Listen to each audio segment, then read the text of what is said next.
Paul Anderson was part of that Forest side that got to the playoffs under Billy Davies in 2 successive seasons. He'll tell you all about it and his rather messy departure from the club as well. All of that on the way next.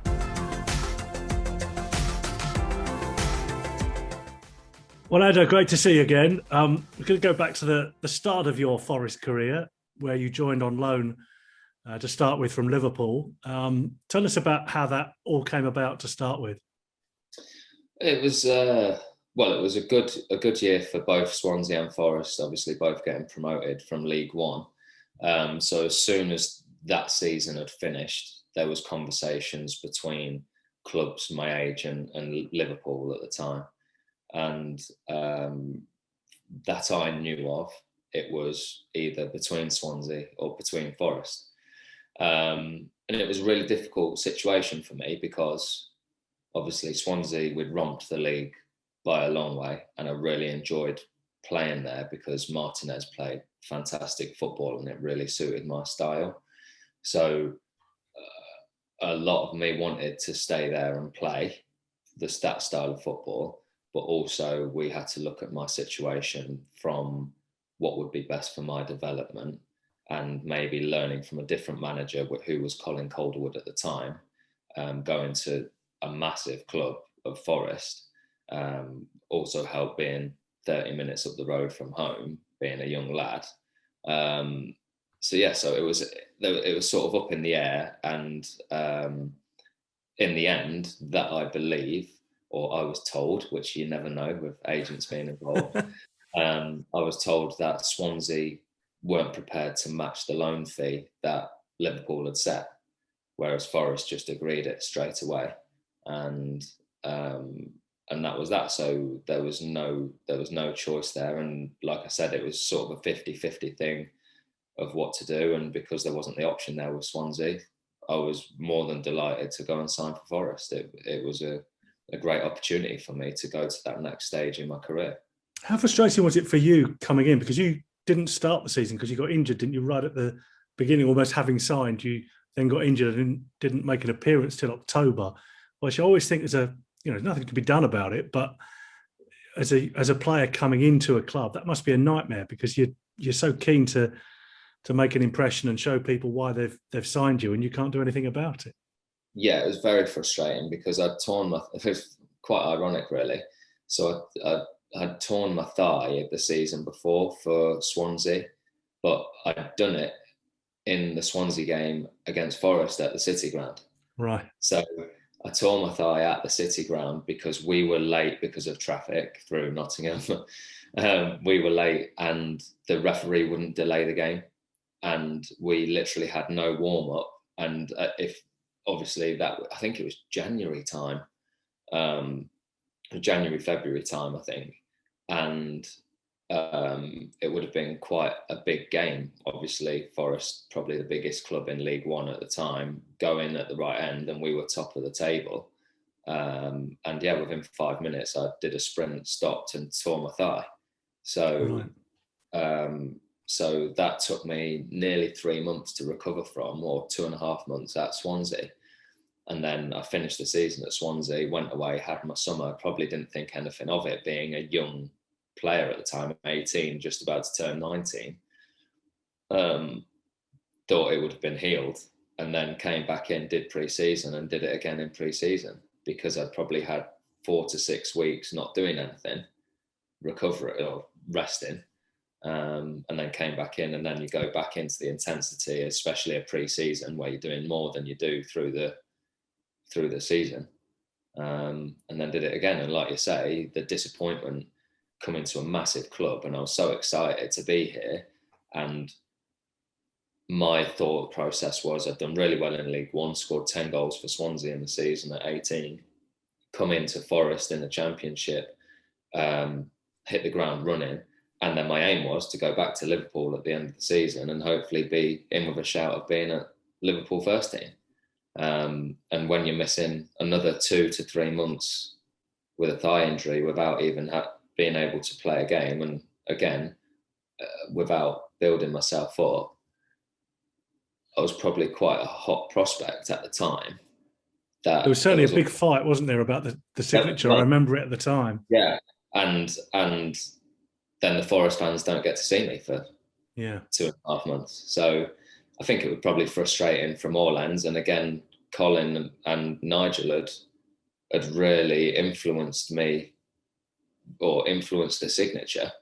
And even for them, they'd pushed the boat out to probably try and bring me in and weren't able to use me. So I think from all aspects, it was a real disappointing 3 months. You mentioned Liverpool there, and you've been on the bench for a Champions League game, haven't you, against Benfica from memory? And Yeah. you kind of, so that would suggest that you are perhaps not within touching distance, but you are in the mix.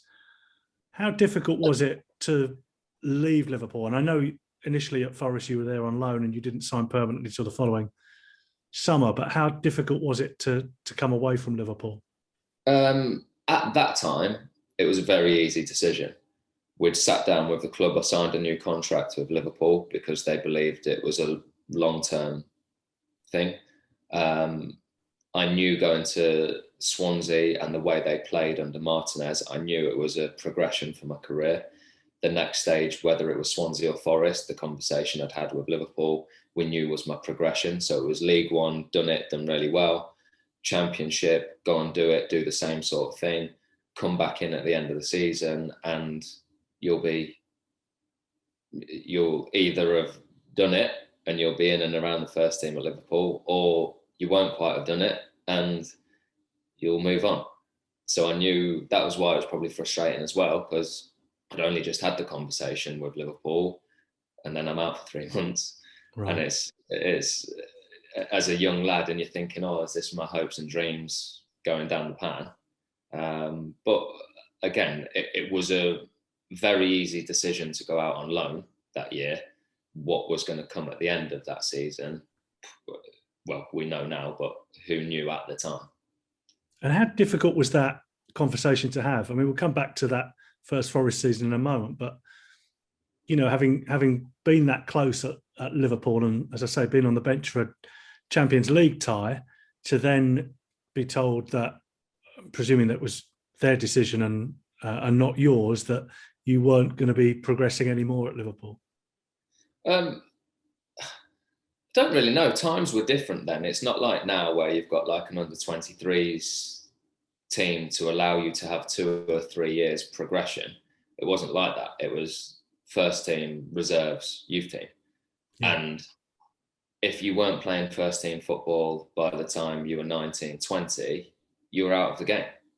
So for me, the most important thing for me was I'd played 30 something, or I think it was 30 games for Swansea the first season. For me was to go and get as many games as I could at Nottingham Forest. I think I played 40 times at Swansea actually. To go and play for Nottingham Forest for as many seasons, for as many games as possible, which would put me in as the best position possible, because I'll have had 70 odd first team appearances at a good level still at 19 years old. So you're sort of going, well, I'm either ready for it or I'm not. And like I say, it's a different time now where you're 15 years further down the line and you probably have that extra time to progress and build and allow your body to be ready for men's football. But that wasn't the time. So yeah, like it was just the norm. And I didn't want to be sat at Liverpool hoping to play 1 or 2 games, because that for me isn't a good progression. Coming to Nottingham Forest, a massive club, which was trying to go in the right direction, like to play first team football was far more important for me than sitting around hoping to play in the League Cup a few times in the season. We touched on Colin Calderwood, who obviously left, I think Boxing Day was his last game against Doncaster. And then after a couple of weeks, the force, the hurricane that is Billy Davies kind of sweeps into the club. What was that? What were you thinking at the time about, you know, a new manager coming in? And, you know, Billy has a certain reputation and a certain standing, or had then certainly a certain standing within the game. What were the players thinking about it at that point? We were obviously struggling with Colin, and not saying it was Colin. We, as a club, we were. I can't remember where we were in the league, but we'll have been obviously down there. Yeah, certainly bottom three, bottom because four. we were in a relegation battle for the full season, really. So I just think when a change happens, because it's out of the players' hands, it's up to the club. So when a change happens, you just have to accept it. And we all liked Colin. Like I said, there was no bad feelings towards anyone who was in there. And the club obviously made the decision. And then it's for us to go and stake your claim to be in the team under the next manager. Again, I was a young lad, so I probably didn't know that much about Billy or about any of the managers that were linked. It was just, I was ready for, again, if you think about what I've just said, partly the reason going to Forest was to learn more off of a different manager. So I then had the opportunity to go and learn even more off of another manager, because my thought process at this time was still, I want to go back to Liverpool and I want to go and get into Liverpool's first team. So if I can take little bits out of every single manager, like, it surely puts me in a better position. So obviously Billy came in, and as we all know, Billy's Marmite, and I love him. as simple Most as players that. do, to be fair. I absolutely love him. You knew exactly where you were with him. It was very black and white. You either did what he asked and you would be in the team, or you didn't and you wouldn't be in the team. And he would tell you, and he was fair. I thought he was fair with stuff, and maybe that's because he was good with myself. But for me, he was.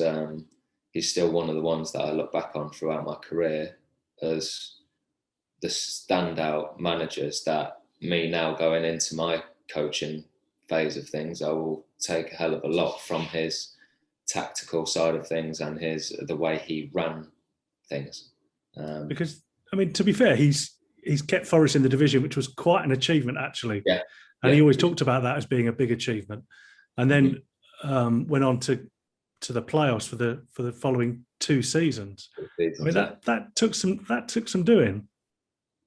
Yeah, to transform the squad we probably had, which, in fairness, and this is where I take my hat off to Nigel Dougherty, he really backed Billy that first year. So when I signed permanently, he really backed Billy, and I think we spent a good amount of money.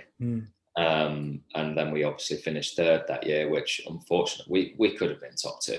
We were good enough to be top 2. It was the January transfer window when we lost Shorey, and we probably needed 1 or 2 added, and we didn't. And maybe in hindsight, as ever, it's great, isn't it? To have been able to add an extra 1 or 2 probably would have pushed us over the line. But unfortunately, we ended up just missing out. And then the whole playoffs thing, which again is one of the hardest things for me to take when I look back on my career, because that was the opportunity to play in the Premier League. And against a Blackpool team, which, looked fair play to them, they went on and did what they did. But we were a far better team, and just wasn't to be on the day at the City Ground in the second leg, I suppose. It was an extraordinary game, wasn't it? That second game, because the first game was kind of, as you'd expect, pretty tight. Not a lot happened. Forest came away losing 2-1, but you kind of thought, okay, they'll sort it out in the second leg. But the second leg was unbelievable. Well, considering we were 1-0 up at half time. Yeah. So we were going through at the time. And then DJ Campbell went and did his thing. But I know it's easy to sit here now and you say it is what it is, but realistically, in the past, 10 to 12 years, that's the most successful season the club's had. And it's, for me to look back on, it's really nice to have been a part of that. However, disappointing that I didn't get the chance, 1, to be in history with Forest, to be one of the players who helped them get back to the Premier League, but 2, from a selfish point of view, getting to play in the Premier League, because that's every boy's dream, and I've missed out on it, on 3 occasions if you add my time after Forest. So it was unfortunate, really, but it is where it is. And if we're looking at Forest now, the club seem to be in a very good place. So with a former Swansea manager in Oh, charge as yeah. well, of all things. Yeah. That second season, the second playoff season, when you think about a team that fails in the playoffs, as Forest did in that first season, um, often they struggle to replicate it the season after for one reason or another. Perhaps the disappointment is so kind of Yeah. overwhelming, it creates a problem at the start of the following season. But Forest didn't seem to have that problem. The following season was not quite as good, but it was almost as good as that Yeah. season, which culminated in the Blackpool defeat. But when you've got a manager like Billy, you wouldn't be allowed to let that happen. And again, everyone can have their opinions on someone, but what he did with Preston, with Derby, with Forest, it was good, very good. So you're looking at that and you're going, well, there's a reason why. And I thought he was very, very good. Look, he was one of that, like, we lost. And as upsetting as it was, when you come to that new season, it's gone. There's nothing you can do in July when you're starting your pre-season. No, true. So it was gone. It was a clean slate. It was a clean slate for all the players. And that's what Billy was like.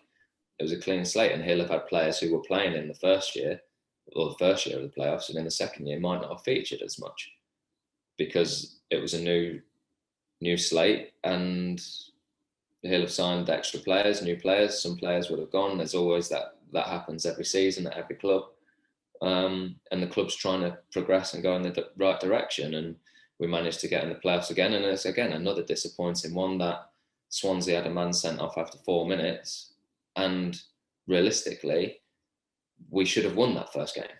And we That was drew the nil. chance. Yeah. And that's your chance. You go, right, okay, let's go and do it, and we didn't. And there's just small things, and it's such fine margins when you look at the Blackpool thing. You 45 minutes left, we're going to the final. Swansea first leg, you've got 90 minutes to play against 10 men. Just go and get a couple of goals, and we couldn't do it, unfortunately. I'm going to play devil's advocate. Do you think that kind of final stage, that last hurdle, was the problem that Billy had? Because you mentioned Preston and you mentioned Derby, where he did get promoted, but Forest a couple of times as well. Is there something about him that means he doesn't quite get over that final hurdle? Because he'd been in playoffs a few times, five times, I think, and only got up once. Maybe, I don't know. Like, when I look back, obviously both the playoffs I played in the first leg, but I didn't play in the second leg. So from my point of view, I was disappointed not to be playing in all the games because I felt like I was very important to the team. However, now I'm sat here on the other side a little bit. The manager will have picked what he felt was the best team to get the job done. And whether that would have been have more experience in his team or what, I don't know. Like, that's for whatever manager or whatever club who's in those positions to make those decisions. And unfortunately, we didn't get over the line in either of those years. I think it's easy. I actually had this conversation the other day. You're always going to have 1 out of the 4 get promoted. So there's going to be 3 out of the 4 that don't get promoted, and you're always going to have someone who finishes 7th who doesn't quite make it into the playoffs. So if we talk about the Forest year when they lost, when they were sat in the playoffs, and then they lost on the last game of the season and they dropped out. There's always this, oh well, Forest is like the playoffs, but every team will have that. So there's 3 who aren't going to win the playoffs. So they'll go, oh, the playoffs every season. Yeah. So that you've got quite a high percentage of clubs that will sit here and go, well, we could have got promoted, but we didn't. And we were just one of those that didn't quite make it. And at the end of the day, the finger will get pointed at the manager because he's picked the team. But also, we as players have to take responsibility, and we obviously didn't do enough because we had the opportunity, 1 against Blackpool because we were tactically in the right position, 2 against Swansea against 10 men, and on the pitch we didn't create the goals. So it's It's hard. It's hard. Yeah. It's a collective, isn't it? It's staff and players as a collective that we weren't able to get over that line, unfortunately. There is much more to come from Paul Anderson in just a moment, including details on his rather messy departure from the City Ground. That on the way in a moment. I need to encourage you to sign up for Chippers Club if you're not already a member. If you want to see these videos without the YouTube ads, you can see longer versions as well, and you'll see them at least a week before anybody else, the non-members that is.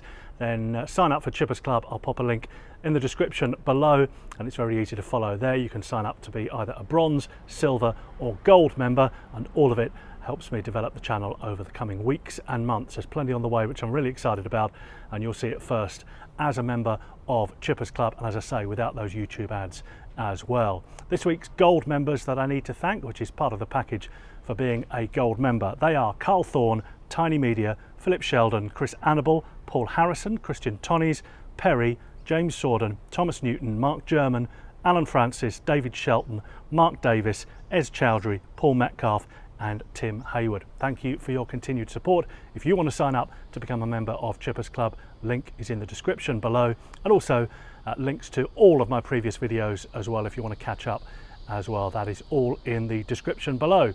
Let's get back to Paul Anderson.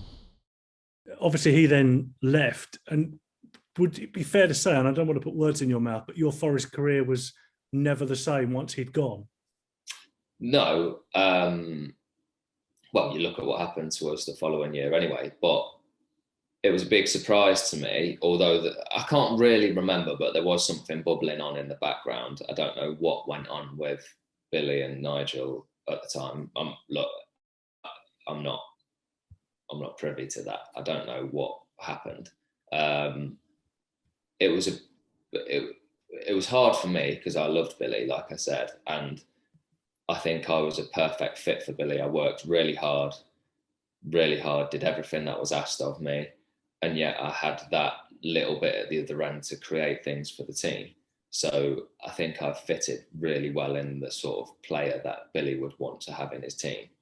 And between him and Ned, who I still speak to, Ned, who was the assistant, I still speak to him all the time because he was like I wouldn't say a father figure, but he was someone who I looked up to and respected. And when he spoke to me, I would take on what he was giving me. So when someone like that leaves after 2.5 years, it's quite hard to replace that sort of personnel. It was a bit disappointing that they had gone. But then if you actually look at the situation, and after Billy went and then Steve McLaren came in, you're going, whoa. How different were they? How different were they as characters? Again, I had a tough start of the season with a couple of little niggly injuries. So I didn't get to work with him as much, but he, as a coach, was incredible. And I wish I had more chance to have worked with him on the pitch. Right. Because I was having to watch a lot of it from the sidelines, and whilst I was doing my rehab and things like that, I really liked him, and it felt like the club was going, we've not quite made it, now we're going at it. That's what it felt like. And you think of the signings that we brought in, sort of your Matt Derbyshire, George Boateng, Jonathan Greening, Ishmael Miller and Reedy, yeah. So you're going, this is a different kettle of fish now. Ex-England manager and all of this, you're going, right, we're really going at it. But then I also think it created, because Forest weren't big payers. So the team we had under Billy, you might have had the odd one, but we weren't, everyone was sort of in and around the same sort of money, I think. And then when McLaren came in and it was like, right, X-Prem. And so they came in at the top, did they? They came in at the top with bigger money, and yet we'd got the club to where we're at. And I'm not saying there was any conflict, and there wasn't, because like I still speak to George Boateng every now and again through social media, and Jonathan Green and similar sort of thing. So you've got lads there that were really nice guys, and I'm not taking it away from like that at all. But I think there was probably a bit of a split from Right. that sort of go, hang on, we've done really well here, yet we've not been rewarded with contracts, and other lads have. Because if you actually look at the end of that season, obviously the passing of Nigel was really sad, but I think there was 10 to 12 of us who left, who had been there for 2 or 3 years, because Right. the club were in a position to offer new contracts. So there was like 12 of us that have left that were the 12 sort of quite influential in getting the club to where the club were. So there was probably a little bit of that. And then whatever happened between Steve and Nigel, again, I don't know. And Steve leaving, again, way over my head. I don't know any of the situation. I wish I did know, and I wish I could spill the beans on it. But So do I. yeah, but who knows? Only a few people will know the truths Yeah. behind the conversations, both with Billy and with McLaren. And then Steve Cottrell came in after that, and I might be wrong, but I never got the impression you and him were ever going to be best buddies. No, no. Well, in fairness, again, he came in when I was injured, and he was really desperate for me to be back fit. Like Right. he was like, to start with, he was like, Ando, we need you fit. Bang, bang, bang. Like every day I was out doing my runs with Steve Devine, the physio. He was like literally watching me going, we need you back. And he was like on me as if I'm like this Ronaldo of the team, which I definitely wasn't, but it felt like that to me. So like to begin with, I was like, God, this guy likes me. This is really good. And again, I'd missed a lot of pre-season. I'd missed a lot of the stuff, and came back in. And I think that was the season under Cottrell. We went 10 games without scoring. Yeah, it was certainly a long time. Yeah, Something daft. Just it was and a then that's record. and that's when Sean Thingy came in. O'Driscoll, yeah. O'Driscoll. He came in as his assistant. And by the way, how the pair of them were ever worked together, I have no idea. Because They get on really well. yeah, but from a footballing style, they were Yeah. completely opposite. So like you'd be sat in team meetings, and obviously the gaffer, being Cottrell, was saying something, and then you'd have O'Driscoll at the back with his laser pen pointing on the board going, but no, what about this? And like they'd end up debating what they think is the right tactic for us in the meeting, and we're just sat there as a team in the Right. middle going, this is a bit strange. Yes, to say the least. Complete opposite thought process. And I know they get on well, and I don't know, but obviously O'Driscoll came in and helped save us a little bit. But yeah, my relationship, it was all down to one game. And we had a team meeting, a players meeting behind the staff when it was just Cottrell. And it was just the way he spoke to people, and the way he treated people, for me, wasn't right. And it was a bullying tactic. And a lot of the players didn't like it. And we all sat down, and they said if he has a pop at anyone else and starts calling anyone any names, whoever it is, go back at him. Right. And so happened to be me. Oh, did it? Oh, God. So What, yeah. So during training or a game or half time? no, it was half time against Leicester City in the FA Cup, was it? I think we lost Right. 4-0. It Yeah. was 2 at half time, and he come at me and was like in my face. And so I just had to stand up to it. And a lot of the lads backed me up. And I disagreed with what he said, because he was saying I was being lazy and my player was running off me. And there was one thing that didn't happen in that game. So I argued my point, and then other lads stuck up for me. And then he stormed out the changing room, and don't think I ever played again after that. Oh, that was you done, was it? That was me done, yeah. So I was in with training, wasn't in squads, and that was me done. So it was. What did the rest of your teammates say, who, kind of put you up to this? You got to stand up to him. But it is what it is. It was a 1 in 18 chance. And it just but it's you that suffered. But it was because I'm probably an easy target, because I'm a nice guy who at that time wouldn't have said boo to a goose. And it's easy to come at me. You can't go at Reedy, because Reedy's a big character. and Reedy would argue his case back. You can't go at Marlon Harewood just because of the size of him. You can't go at Wes Morgan. Like, I'm not sure Wes was there at the time, but it might have been. You can't go at Luke Chambers, who's the captain. Yeah. So you're starting to narrow down all these players. And if you've got Jonathan Greening in there, George Boateng, oh, well, who's the easy one to pick on? Let's pick on Paul Anderson because he's a younger lad who not very vocal. So I was just an easy target for him to come at. So unfortunately, You were the fall guy. I was the fall guy, yeah. And unfortunately, when you've got 6 months left of your contract and he's the manager, there was realistically, that for me was the end of my Forest career. And considering, if you actually look at what I did, League One, I was very successful with Swansea. I'd actually done very well in the 2 seasons in the playoffs with Billy, under Billy. Had a massive part to play in all of that. And then 6 months where you don't really play or you're not really involved, you get forgotten. Yeah. And it was like I'd done so well in the Championship for 3 years, and then you get forgotten. And to be fair, Gareth McCleary took his chance because he came in, he scored the 4 goals against Leeds in that game, and I remember it because look, I really like Gareth McCleary, such a nice guy. Like all of those guys in that changing room were such good guys. And fair play to him, he took his chance and he went on, and he ended up getting a move to Reading into the Premier League that year. But I was out in West Bridgford with my family having a meal the night that they played Leeds. And it was like Gareth McCleary goal coming up on my phone. Gareth McCleary. I was like, Jesus.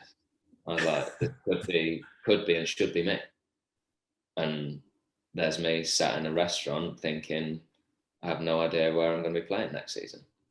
So, because I looked up the date that you left and how much you had to do with Sean O'Driscoll and his kind of appointment, and then 3 or 4 days after your move to Bristol City was confirmed. But I'm guessing that was probably sorted a while before, was it? Or did you meet with Sean about staying, or what? How did that happen? I had 5 or 6 clubs that were all after me, but I wanted to stay at Forest because I loved the place, and it was just sad that I had a bit of a sour ending, really, with the Cottrell regime, that I was going to leave Forest having 2 very good seasons, or 3 if you include staying up, because that was our target the first year. Yeah.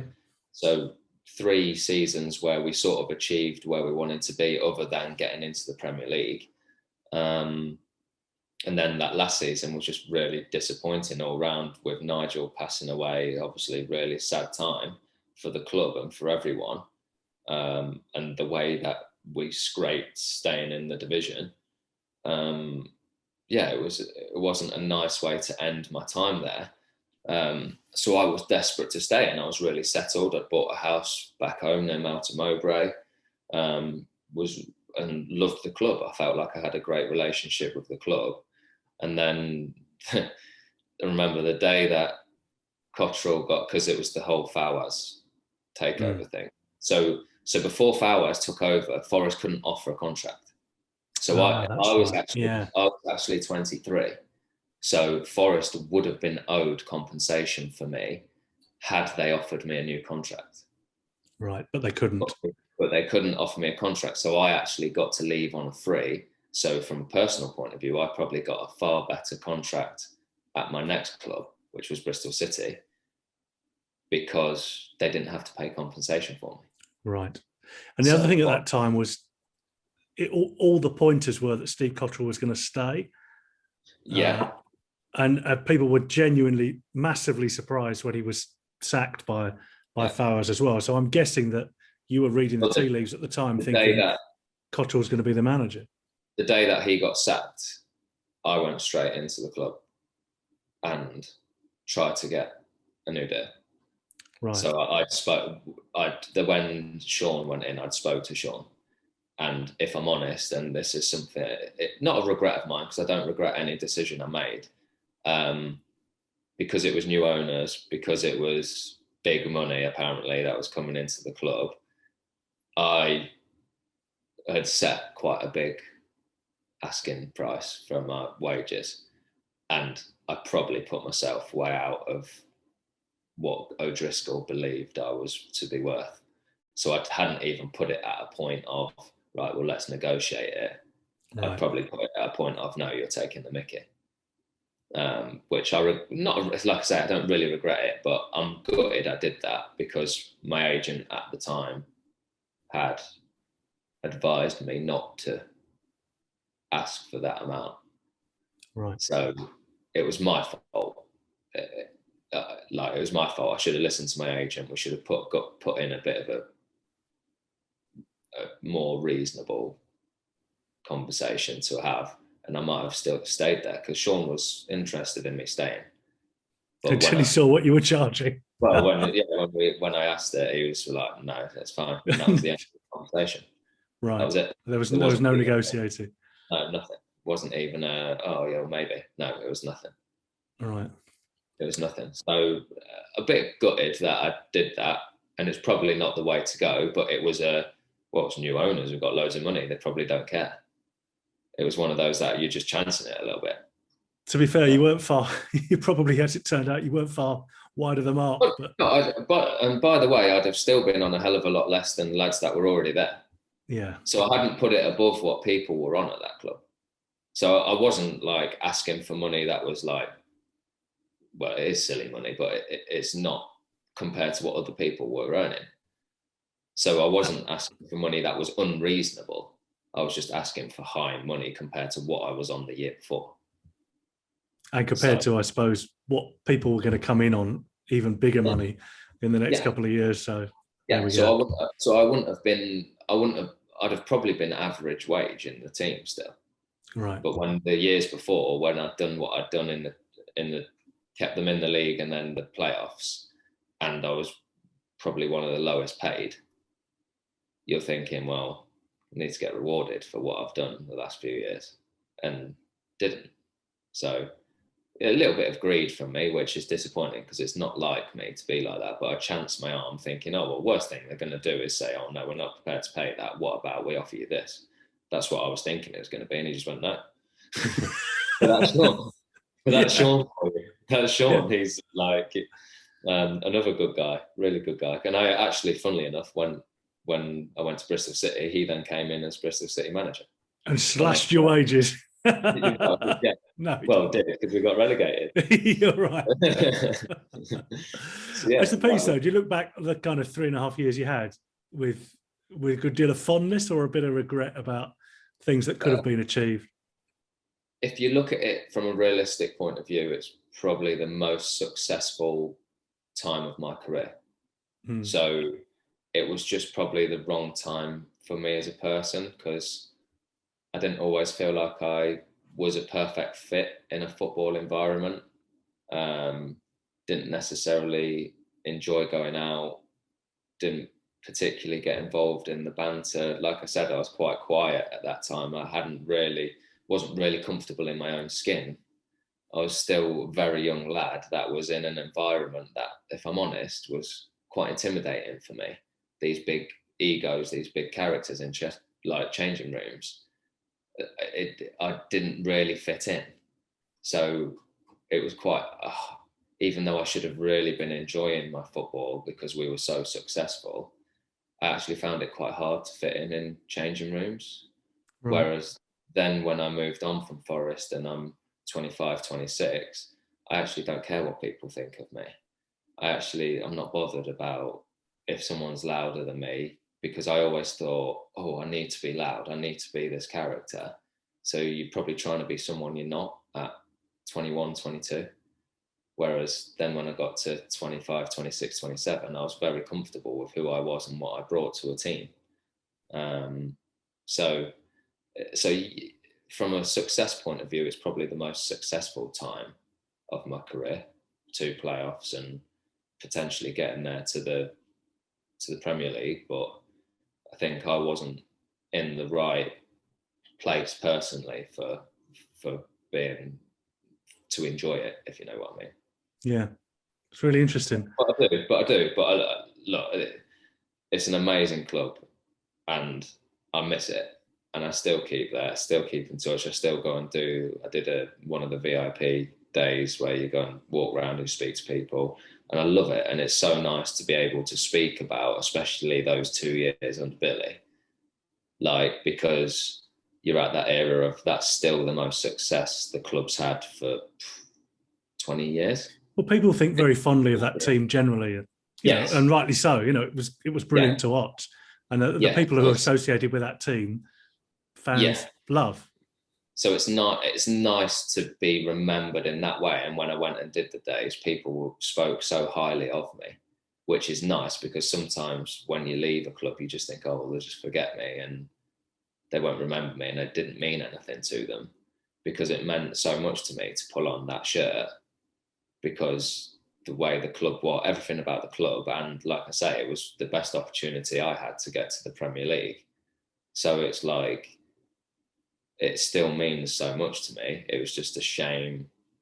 We always remember how things finish. It was just a shame that it finished on a bit of a sour note from a personal point of view.